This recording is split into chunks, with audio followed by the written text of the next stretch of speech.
100 साल उम्र होने पे क्या लगता है? अभी भी मैं जवान समझता हूँ। हाँ। कदम कदम बढ़ाया जा, खुशी का गीत गाया जा, ये जिंदगी ये कौम की तुझको पे लुटाया जा।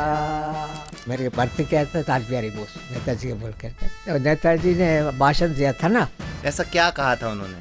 आजादी तुम्हारा खून का कुर्बानी मांगती है, इसके दरवाजे पर तुमको सब कुछ निछावर करना होगा।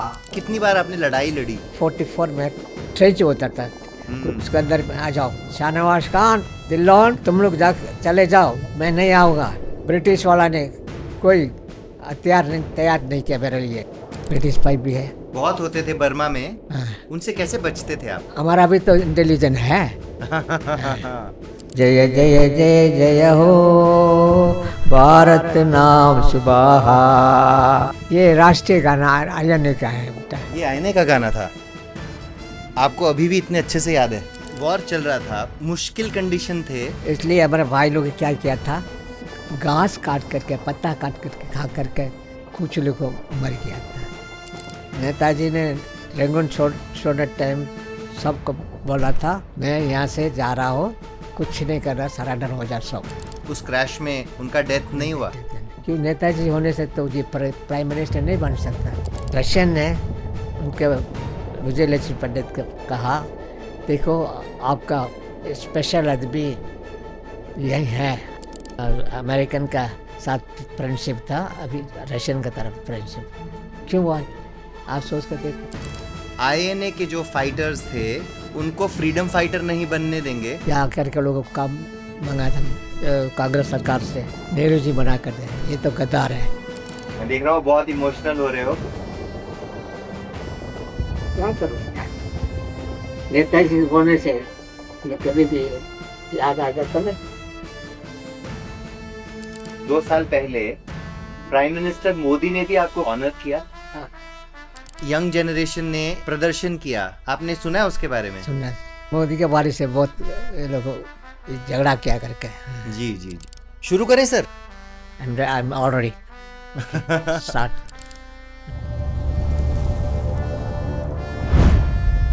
Welcome to the podcast.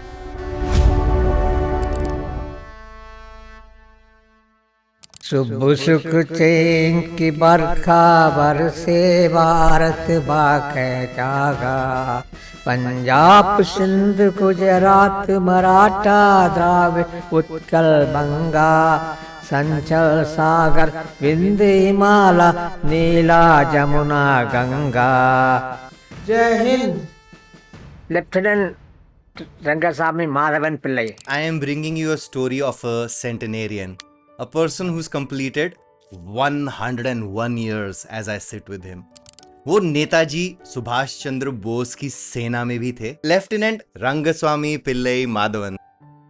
You were born in Burma. Indian independence struggle की तरफ इतना ध्यान कैसे दिया आपने? 1938 में जापानीज ने ब्रिटिश का अटैक करता था, through south east Asia, Burma में आकर के बॉम्बार्ड करता, रोज रोज रोज।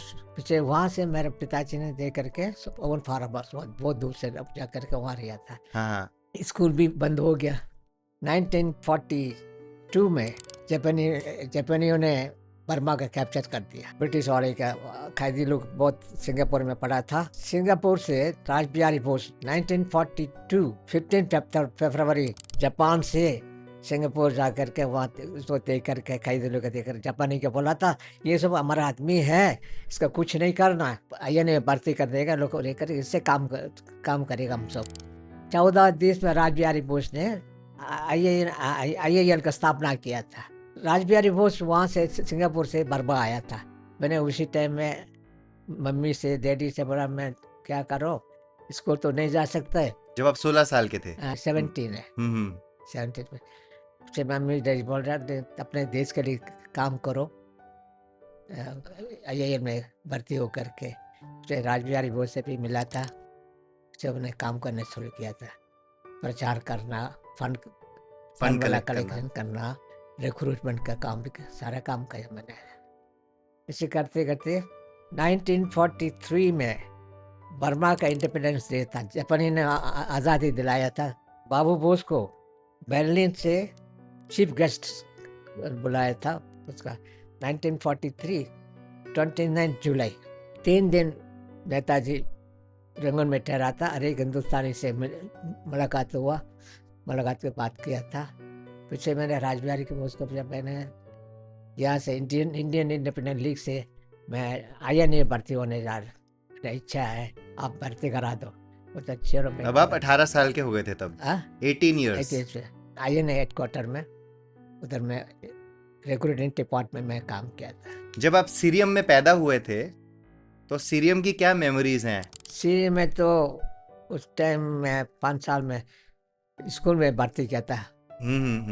भर्ती किया, मैं पढ़ाई करते रहता स्कूल में। फुटबॉल खेलने के लिए सिखाते और कराते, ये सब सिखाते हैं। ये याद है आपको? याद है। और आपके पापा जो थे वो बिजनेसमैन भी थे और एक कंपाउंडर भी थे हॉस्पिटल में। क्योंकि वो लोग को मेरे बाप दादा सब, हम पैदा होने के पहले से वो लोग को बर्मा सेटल्ड है वो लोग का। पिताजी का वॉर टाइम में बहुत मुश्किल से मेरे पिताजी का हम लोग को पाला था। और लाइफ है ना, बड़ी हार्ड था। क्यों? काम नहीं, धंधा नहीं है, बिजनेस भी नहीं कर सकते। इसमें बहुत दुखी से हम लोग को आगे बढ़ा था। INA में भर्ती होने के बाद में थोड़ा हम लोग को शांति मिल गया। उस टाइम पर इंडियन फैमिलीज इंडिपेंडेंस के बारे में ज्यादा नहीं सोचती थी? ज़्यादा नहीं सोचा था। नेताजी वहाँ से बर्लिन से प्रस्ताव करता था ना, ये बात सिर्फ सुन करके धीरे धीरे आज़ादी के बारे में सबको ये हो गया मन के अंदर में। हम जरूर हमारा देश आज़ाद होने से, हम स्वतंत्रता मिलने से हम आज़ादी से रह सकते, आज़ादी से में बिजनेस भी काम कर सकते, सब चीज़ उसका मन में फायदा हो गया। राज बिहारी बोस के भाषण से आपने डिसाइड किया कि आप इंडियन इंडिपेंडेंस लीग ज्वाइन करोगे। आपने मम्मी पापा को कैसे मनाया? मम्मी पापा को मैंने बताया था, पापा मैं अपने देश के लिए काम करने जा रहा हूँ इंडियन इंडिपेंडेंट लीग में, आप मेरे का मना नहीं कर रहा, मेरे का खुश है, मेरे का ये करो, परमिशन दे दो। वो लोग परमिशन दे दिया था। इंडियन इंडिपेंडेंस लीग में क्या ड्यूटीज होती थी? इंडियन इंडिपेंडेंट लीग में मेरा पहले काम था प्रचार करना। हर एक हिंदुस्तानी लोग का मेंबर होना चाहिए। लेडीज लोग का रानी ऑफ झांसी रेजिमेंट में, अपने देश के युवा लोग का INA में भर्ती होना। बाल सेना के बारे में भी काफी बात होती है। बाल सेना तो 5 साल से लेकर के 12 साल तक एक ग्रुप, एक 12 से 16 तक। वो छोटा बच्चे लोग है ना, 5 साल का भर्ती करता है, उसको तो पढ़ाई करने का है। 12 साल करने का उनको INA का ट्रेनिंग वगैरह फुल उसका सिखाता और पढ़ाई भी करता है उनका। आर्म्स का, एम्यूनिशन का भी? एम्यूनिशन है। आपकी प्रेपरेशन कैसे कराते थे? पहले हम लोग तो कोई भी हो 2 महीना ट्रेनिंग लेना पड़ता। वेपन्स ट्रेनिंग भी था उसमें? जी। क्या क्या हुआ आपकी ट्रेनिंग में? कैसे गोली चलाना, कैसे चलना, ऐसे लेट के भी जाना, कभी चुप के भी जाना, हाँ, और ऐसे ऐसे राइफल पकड़ कर लेट के जाना, उस पर बड़ा मुश्किल है। हाँ। खून भी आ जाता है। हाँ। ऐसा जब कठिन, बहुत कठिन है। जो राइफल भी संभालना, अपने शरीर का भी संभालना, हाँ, और गोरिल्ला ट्रेनिंग भी थे। गोरिल्ला कैसे फाइट करना पड़ता, वो भी ट्रेनिंग दिया था उन लोग का। और पहले हम लोग पास क्या था, एम्यूनिशन 303 राइफल और मशीन गन और स्टैंड गन, यही है मेरे पास। तो फंड कलेक्शन भी आप करते थे? हर एक पास जा करके देश का आज़ादी के लिए हम लोग को ये फंड कलेक्शन कर रहा हूँ नेताजी के लिए। आपका कितना इच्छा है दे दो। वो लोग को क्या करता था, कुछ से चेक ले करके दे देता, ये उसको ले जा करके हमने आज़ाद हिंद बैंक में जमा करता था। नेताजी ने बनाया ये आज़ाद हिंद बैंक। आज़ाद हिंद बैंक, उसमें से जमा करता है। नेताजी आने के बाद में हिंदुस्तान का पैसा वाले लोग का नेताजी को सब कितने चाहिए, 10 करोड़, 15 करोड़, 20 लाख, ऐसे धनवान लोग देते था। हम लोग क्या किया, नेताजी आने के बाद में 1944 जनवरी 23 में जुबली हॉल में नेताजी का त्रास में बैठक है, equal and weight of Netaji का सोना दिया था 2 बार, एक बार सिटी हॉल में, सेकेंड टाइम जुबली हॉल में, 2 बार हम लोग बर्मा वाले पैसा दिए। 80 kgs ऑफ 80 गोल्ड। 80 केजी। आप जब रिक्रूट करने के लिए लोगों के पास जाते थे तो कैसे अग्री हो जाते थे लोग बाल सेना में ज्वाइन करने के लिए? देखिए, देश का आज़ादी के लिए हर एक आदमी कुर्बानी करने का तैयार है, मर्द हो औरत हो।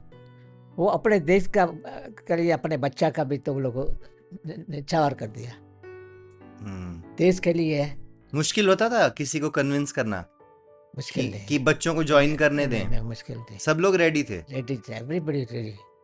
अब कुर्बानी देने के लिए तैयार हो हिंदुस्तानी लोग। क्यों? हम विदेश में रह करके जापानी लोग टॉर्चर किया, इसी टॉर्चर का वजह से अपने देश के लिए काम, आज़ादी के लिए अपने कुर्बानी अपने जान को कुर्बान कर दे दो, ऐसे बड़ा क्या है, हाँ?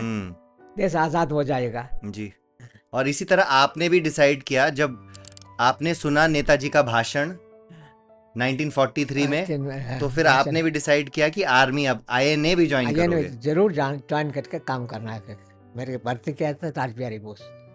अच्छा, रासबिहारी बोस ने आपका भर्ती किया था नेताजी के बोल कर जी। नेताजी ने भाषण दिया था ना, ऐसा क्या कहा था उन्होंने?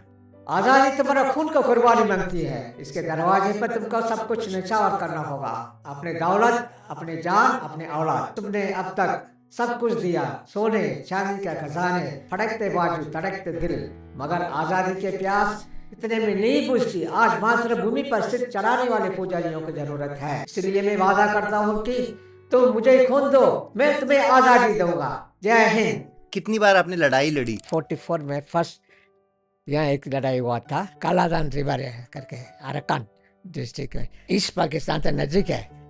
ट्रांसपोर्ट कैसे होता था? कभी कभी ट्रांसपोर्ट मिलता नहीं, उनका साइकिल से चले जाते हम लोग का।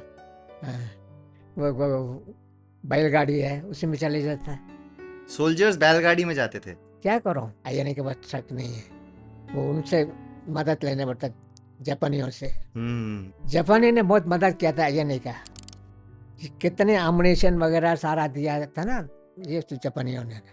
और हम लोग साथ रह कर उन्होंने लड़ाई किया था। बर्मा में सारे ब्रिटिश वाले खत्म नहीं हुआ, रह गया था बर्मा बॉर्डर का पास में, उसको सारे का आईएनए और जापानियों ने मार के उसको भगाया था ब्रिटिश वाले। एडमिनिस्ट्रेटिव हेडक्वार्टर में भी आपने काम किया, रंगून में? 3 हेडक्वार्टर था, बताता था। एक है supreme commander headquarter, INA headquarter, और Indian independent league headquarter, national bank of Azad Hind का है, ये सब जमाल एवेन्यू के अंदर बता सर है।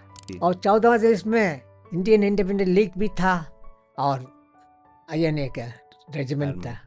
शंघाई में जी रानी ऑफ झांसी रेजिमेंट भी, और सरदारों को एकदम लड़ने का तैयार से हम लोग। 24 डिपार्टमेंट था आईएनए में जी, 22 डिपार्टमेंट था आईएएल का। इतनी इम्पेक्केबल आपकी मेमोरी है अभी भी। 101 साल में हमारी मेमोरी पता नहीं क्या ही होगी, पर आपकी मेमोरी को सल्यूट है सर। कैसा था वहां पर काम करना? रोज दिखते थे आपको ये सब लोग? सुप्रीम कमांडर का ऑफिस में तो नेताजी रहते थे। अब अपने अपने काम करना पड़ता, किसी से बात करने का टाइम नहीं है, फुर्सत नहीं थी। फुर्सत नहीं है। आप नेताजी से कितनी बार मिले हो? 43 में मैंने देखा था, इसके बाद में हेडक्वार्टर में, जी हेडक्वार्टर रोज मिल जाता। जी जी जी। 1944 में परेड था, बेंगलाडोम करके एक एरिया था, बट पहले ब्रिटिश वाला आर्मी का कैंप वगैरह होता था, और में से रोज परेड होता था। नेताजी उधर चले जाता था, नेताजी का सलामी करते थे आईएनए वाले। ब्रिटिश वाले का आवाज़ आ गया था बम गिराने के लिए, नेताजी को बुला रहे हो, नेताजी आप आ जाओ, अंदर अंदर आ जाओ। ट्रेच होता था, उसके अंदर आ जाओ। शाहनवाज खान, दिल्लोन, तुम लोग जा चले जाओ, मैं नहीं आऊँगा। ब्रिटिश वाला ने कोई हथियार तैयार नहीं किया मेरे लिए, कोई गोली नहीं तैयार किया, आप लोग चले जाओ करके नेताजी चुपचाप से खड़ा रहता था, ऐसे खड़ा रहे, गोली गिरा रहे। एक भी नेताजी के शरीर में नहीं लगा। शाहनवाज खान आ जाओ, दिल्लन आ जाओ, बस सब बाहर आ गए। देखा नेताजी कुछ नहीं हुआ, 2 बार इससे बना नेताजी। ऐसा महापुरुष है, वीर है। नोट भी छापे थे नेताजी ने 44 में छापे थे, 44 में। 44 अलग कंट्री के हिसाब से आप ऑपरेट करते थे उस टाइम पर? अपने हिंदुस्तान देश के लिए हम काम कर रहे हैं। जी। अपने देश के लिए आजाद हो जाएगा हम तो वहां से इधर यहाँ जाएगा। ब्रिटिश स्पाई बहुत होते थे, ब्रिटिश पाइप भी है। बहुत होते थे बर्मा में, हाँ। उनसे कैसे बचते थे आप? हमारा भी तो इंटेलिजेंट है, वो बता देता फलाना जगह आ गया दुश्मन, होशियार से रहता है। अभी अराकान डिवीजन में मैंने बताया था ना, उसमें दुश्मन आ गया। साउथ अफ्रीकन एक डिवीजन था, 20,000 आदमी। Colonel Dhillon, Shahnawaz Khan, colonel Raturi first battalion commander है वो। उन्होंने फर्स्ट बटालियन कमांडर क्या किया था, डिस्कशन करके रातों रात गोली नहीं चलाया दुश्मन का, चुपचाप से जाकर मैंने से चार्ज करके सबको मरवाया था।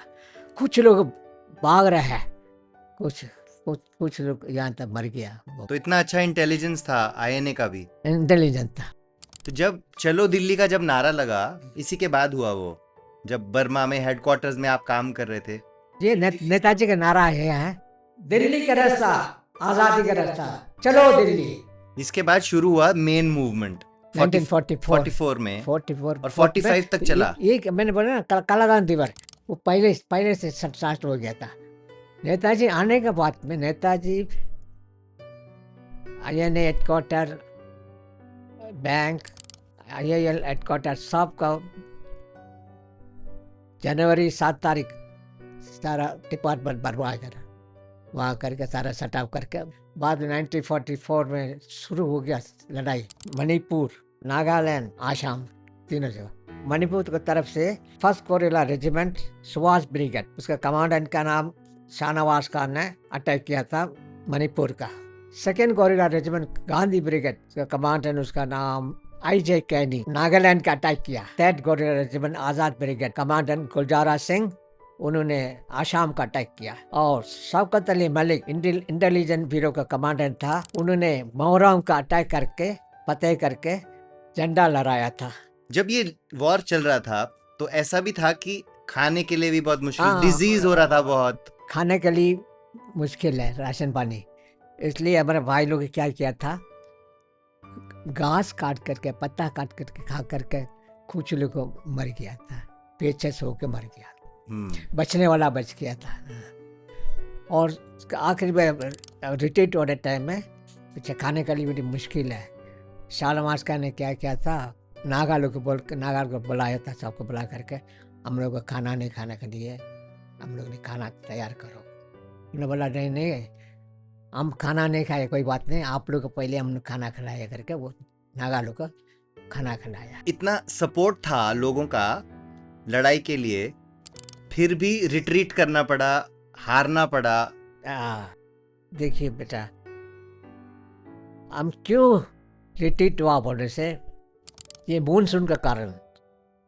और एक बात है, जापान में जाके अमेरिकन ने हिरोशिमा एंड नागासाकी वहाँ है हाइड्रोजन बम गिरा दिया था। हाइड्रोजन बम गिराने के बाद में जापानियों ने वो भी अट गया। अटने के बाद में या क्या रह गया, आईएनए है, सारे आईएनए सिपाही लोग हैं, लड़ रहे हैं फ्रंट में। सपोर्ट कम हो गया, सपोर्ट नहीं है, खाने के राशन पानी नहीं है, एमुनिशन भी कम हो गया। नेताजी ने रंगून छोड़ने टाइम सबको बोला था, अप्रैल 24 में, नेताजी मैं यहाँ से जा रहा हूँ, आप लोग का कुछ नहीं कर रहा, सरेंडर हो जा सब, मैं जा रहा हूँ एक जगह करके। नेताजी ने वहाँ से रंगून छोड़ के बैंकॉक से पीछे सिंगापुर चले गया। ब्रिटिश ने क्या किया था, उन्होंने मई 3 तारीख बर्मा का कैप्चर कर दिया था। 5 तारीख हम लोग का सबको आईएनए का सरेंडर होने पड़ा। सरेंडर होने के बाद पे हम लोग को सब जेल में लेके गया, रंगून जेल में। आप भी जेल में थे 8 महीने? सब जेल में, मैं भी 8 महीना, 22 दिसंबर 8 महीने जेल काटा। इंटेरोगेशंस होती थी वहां पर? टॉर्चर है, टॉर्चर होता था? हाँ टॉर्चर होता। क्या कंधे का हम लोग देख करके हम लोग ये करते। हम लोग खाने के भी अच्छा खाना नहीं देते ब्रिटिश वाला ने।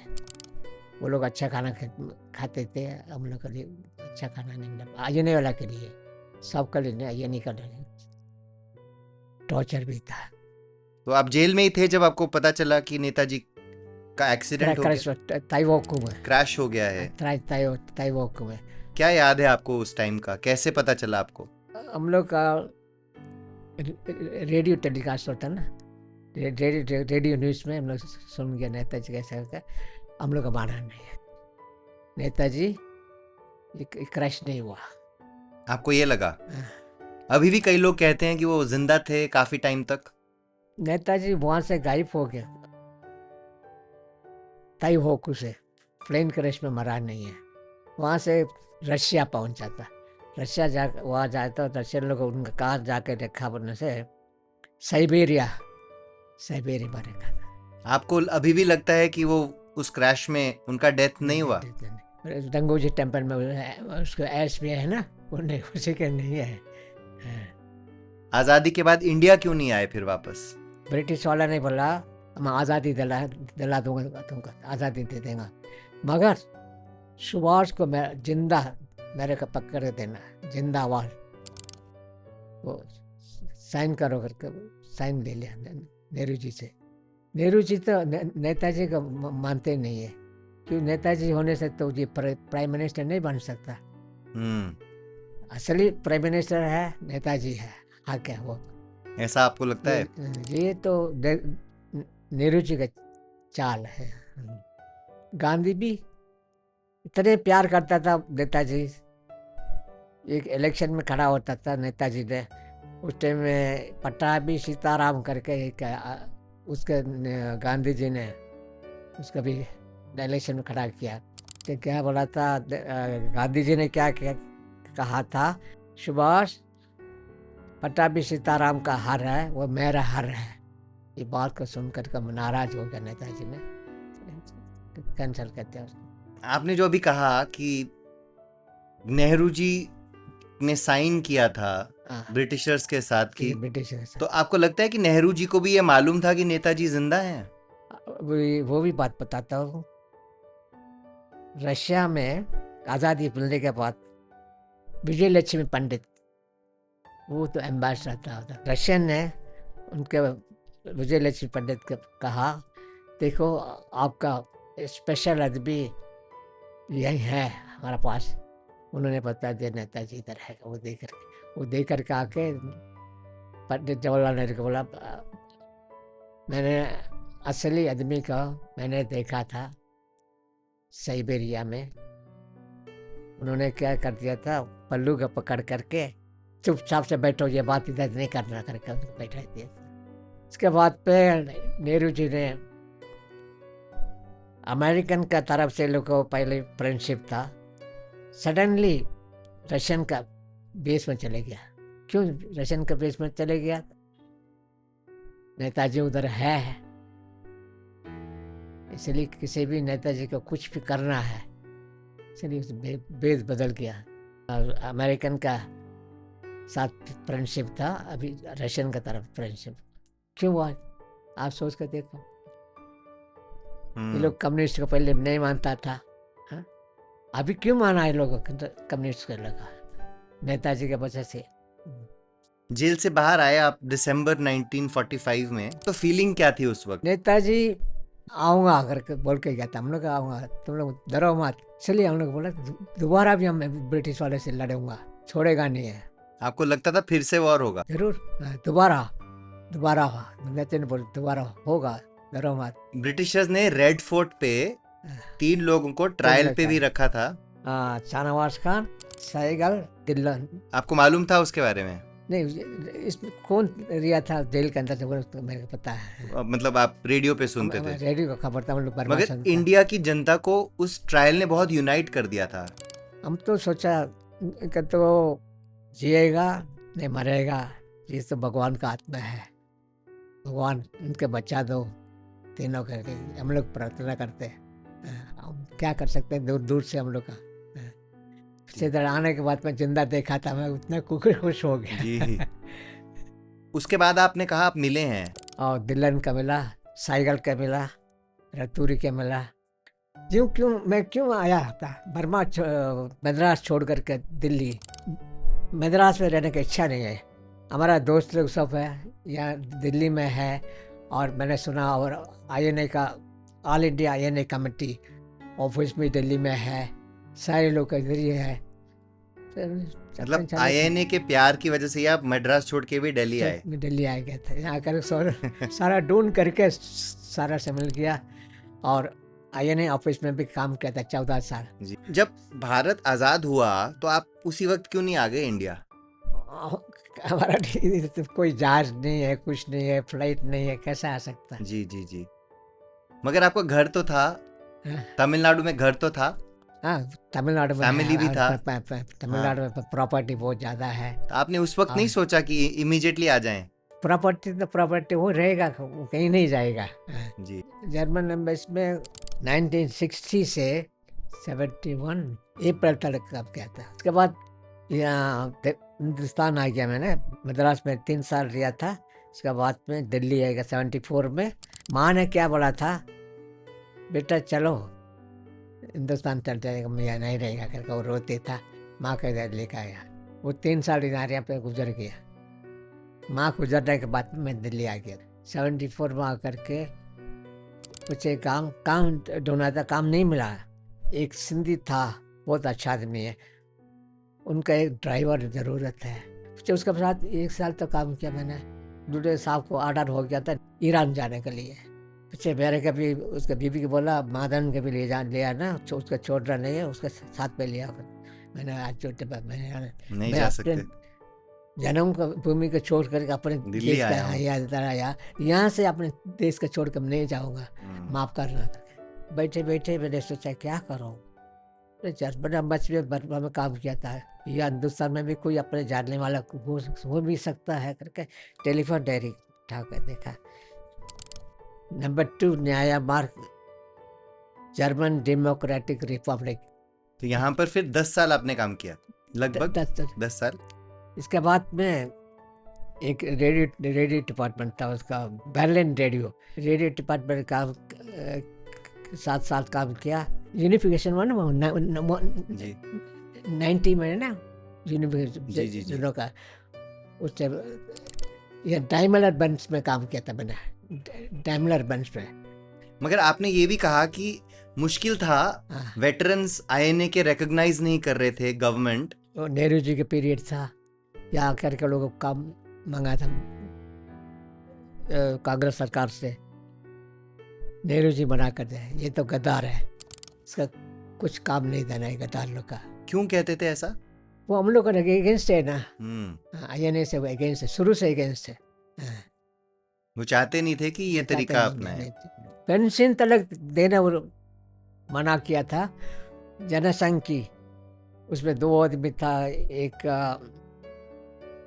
कामत और समर गुहा, ये दोनों ने लड़ करके पार्लियामेंट के अंदर में पेंशन दिलाया था हम लोग। इससे पहले कोई सपोर्ट नहीं था गवर्नमेंट का? कोई पेंशन देने के लिए लागू हुआ था 80 से जी, स्वतंत्रता सेनानी के लिए। उसी 80 से मेरे कर रहा, पहले दिनों का कुछ नहीं मिला 80 से, उसका पहले से कुछ नहीं है।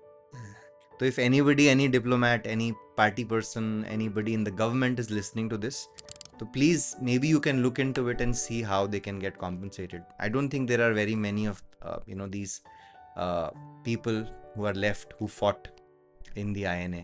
कैसा लगा आपको जब आपका ये पास हो गया पार्लियामेंट में, फ्रीडम फाइटर का जब आपको लेबल मिला? आईएनए के लिए पेंशन देने के लिए लागू हो गया था। इसमें इतने साल कोई आईएनए के लिए कोई भी सोचा नहीं है कुछ मदद करो करके, सरकार की मदद पे नहीं, कुछ पे नहीं था। अभी अचानक ये दोनों की वजह से, समर गोवा इन लोगों की वजह से मेरा गजे मिला था जी, तो बहुत खुश है।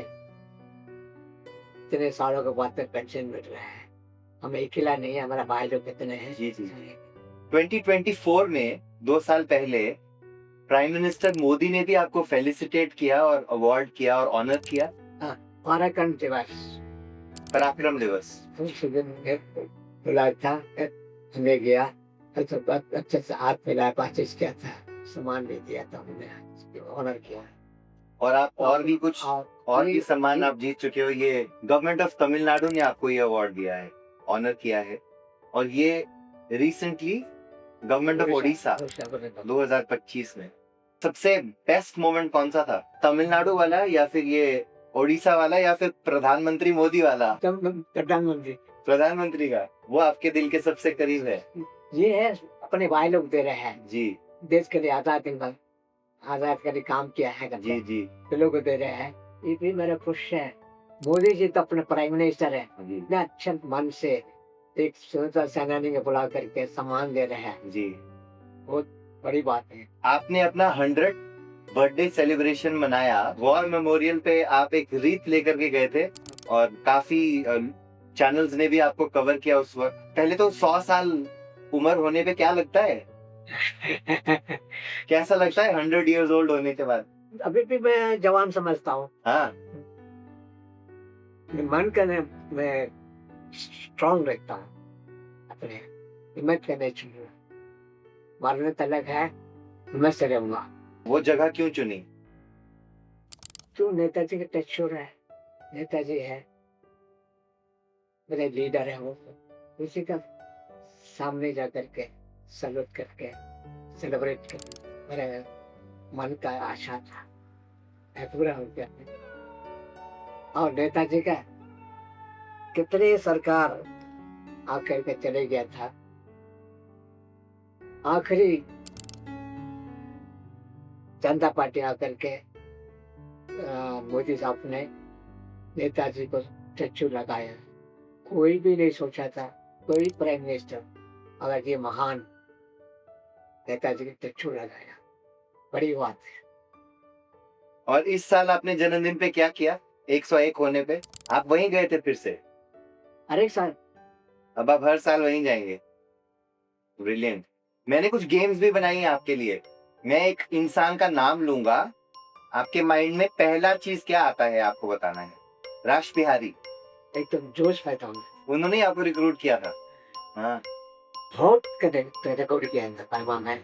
अगला नाम है थिम्मैया कर्नल तिम्मैया जी, अचूतन जनरल। उसका उसका वो भी जोश आ जाता है, उनका नाम भी। वो लोग सच्चाई से इस आईएनए में काम किया था, बताया कर्नल तिम्मैया, जनरल जेके पोंसले जी। ये सब। और लास्ट नाम लूंगा नेताजी। नेताजी तो हमारा लीडर है, उसका नाम तो हम हमेशा याद करते रहते हैं, दिन रात में उसका नहीं बोल सकता। नेताजी के इतने हैं, उन्होंने काम किया था देश के लिए, अपने परिवार के लिए कुछ नहीं किया, देश के लिए दिन रात देश के लिए। 2 बजे जाकर सोते, 4-6 बजे उठ जाते, 4 घंटा सोते एक दिन के लिए। वैसा काम में लगा रहता कितने सा महान नेता मिलने का अपने हिंदुस्तान में दोबारा फायदा होगा कोई सोचा। मैं देख रहा हूँ बहुत इमोशनल हो रहे हो। क्या करूँ, नेताजी होने से मैं कभी भी याद आ जाता ना, सो जाता को। उनके वजह से साउथ ईस्ट एशिया में हम लोग अभी तक जिंदा है, उसके वजह से। आपको कभी लगता है कि नेताजी की वजह से ही हमको इंडिपेंडेंस मिला है? जनता का भी पता होना चाहिए क्यों अंग्रेजी इसी देश छोड़ करके, किसका वजह से, किसी के कारण से भागा करके, नेताजी के वजह से। ब्रिटिशर्स ने आजादी होने के बाद में दोबारा कलकत्ता आया था। गवर्नर ने पूछा था ब्रिटिश वाले का, आप क्यों इसी देश को छोड़ करके क्यों गया? उन्होंने क्या कहा था, हम ये गांधी जी नेहरू जी का वजह से हम देश छोड़ कर नहीं किया, हम सुभाष का वजह से मैं देश छोड़ कर गया, नेताजी हम लोग के लिए जीने नहीं देगा। ये है, पेपर में भी आया था। आपको मालूम है कि कुछ टाइम पहले यंग जनरेशन ने एक प्रदर्शन किया, आपने सुना है उसके बारे में? सुना, मोदी के बारे से बहुत ये लोग झगड़ा किया करके। जी जी जी, वो भी हुआ जी, वो भी हुआ। ये ठीक नहीं है। अपने देश का है प्रधानमंत्री का जो बुरा बोलना भी ठीक नहीं है। हम्म, मैंने सुना था नेताजी के बारे से एक एमपी भारतीय जनता पार्टी का एक एमपी था, वो भी तो गलत बात किया नहीं। इसके लिए इसी एमपी का बुला करके जनता का सामने से माफ़ी मांगना चाहिए। मैं ये चाहता हूँ। क्यों नेताजी को बदनाम क्यों कर रहा है? नेताजी को उन्होंने देखा भी नहीं है। ये तो आप सही कह रहे हो। हाँ, वो माफ़ी मांगना चाहिए। बच्चों के लिए जो लड़ाई कर रहे हैं स्ट्रीट्स पे, जो प्रोटेस्ट कर रहे हैं, उसके लिए क्या मैसेज रहेगा? एकता से रहने से तो अब देश का संभाल सकता है। एकता नहीं होने से हमारा देश का लूट के चले जाएगा। पाकिस्तान हो, चाइना हो, अमेरिकन भी हो, हम अलग अलग होने से क्या क्या मिल सकता? कुछ नहीं मिल सकता। मैं एकता से रहने से दूसरे देश वाला हमका देख करके डरेगा, इसी देश से अब जा करके टच करेगा तो आग लग जाएगा। इसलिए मेरे भाई लोग एकता से रह करके काम करो, एकता से जोड़ करके, ये मैं चाहता हूँ। Sir, firstly salute to you. जय हिंद। जय हिंद and may you live many years. और ऐसे ही दुनिया को भी रिमाइंड करते रहें कि आईएनए की मेमोरी क्या थी, नेताजी क्या थे। मजा आ गया आपसे बात करने के। आपको कैसा लगा हमसे बात करके? आप बहुत खुश हो। हाँ इतने आईएनए के बारे से इतने इंटरेस्ट आपसे काम कर रहे हैं जी। आपको देख करके मैं बहुत खुश हूँ बेटा। और क्या कुछ है मेरा, यही है। मैं गाना आपसे नहीं सुन पाया, प्लीज हाँ। प्लीज। कदम कदम बढ़ाए जा, खुशी का गीत गाए जा, ये जिंदगी ये कौम की तो कौम पे लुटाया जा। तू शेरे हिंद आगे बढ़, मरने से फिर भी तू ना डर, उड़ा दो दुश्मनों का सर, जो से वतन बढ़ाए जा। कदम कदम बढ़ाए जा, खुशी के गीत गाए जा, ये जिंदगी ये कौम की तो कौम पे लुटाया जा। तेरी हिम्मत बढ़ती रहे, खुदा तेरा सुनता रहे, जो सामने अड़े तेरे तू खाक में मिलाया जा। कदम कदम बढ़ाया जा, खुशी के गीत गाया जा, ये जिंदगी ये कौम की कौम पे लुटाया जा। चलो दिल्ली पुकार के, कौमी निशान संभाल के, लाल किले पे गाड़ के लहराया जा, लहराया जा। कदम कदम बढ़ाया जा, खुशी के गीत गाया जा, ये जिंदगी ये कौम की कौम पे लुटाया जा। जय हिंद। And with that message I don't think I have any more words to say और to close this particular podcast. बस इतना कहूंगा।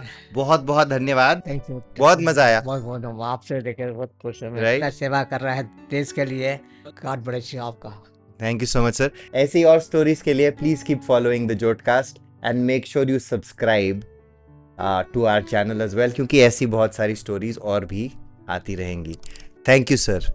सुबह सुख चैन की बरखा बरसे, भारत बाके जागा, पंजाब सिंध गुजरात मराठा द्राविड़ उत्कल बंगा, संचल सागर विंध्य हिमालय नीला जमुना गंगा, तेरे नित्य गुण गाए, तुझसे जीवन पाए, शब्दन पाए आशा, सूरज बनकर जग पर चमके, भारत नाम सुबाहा।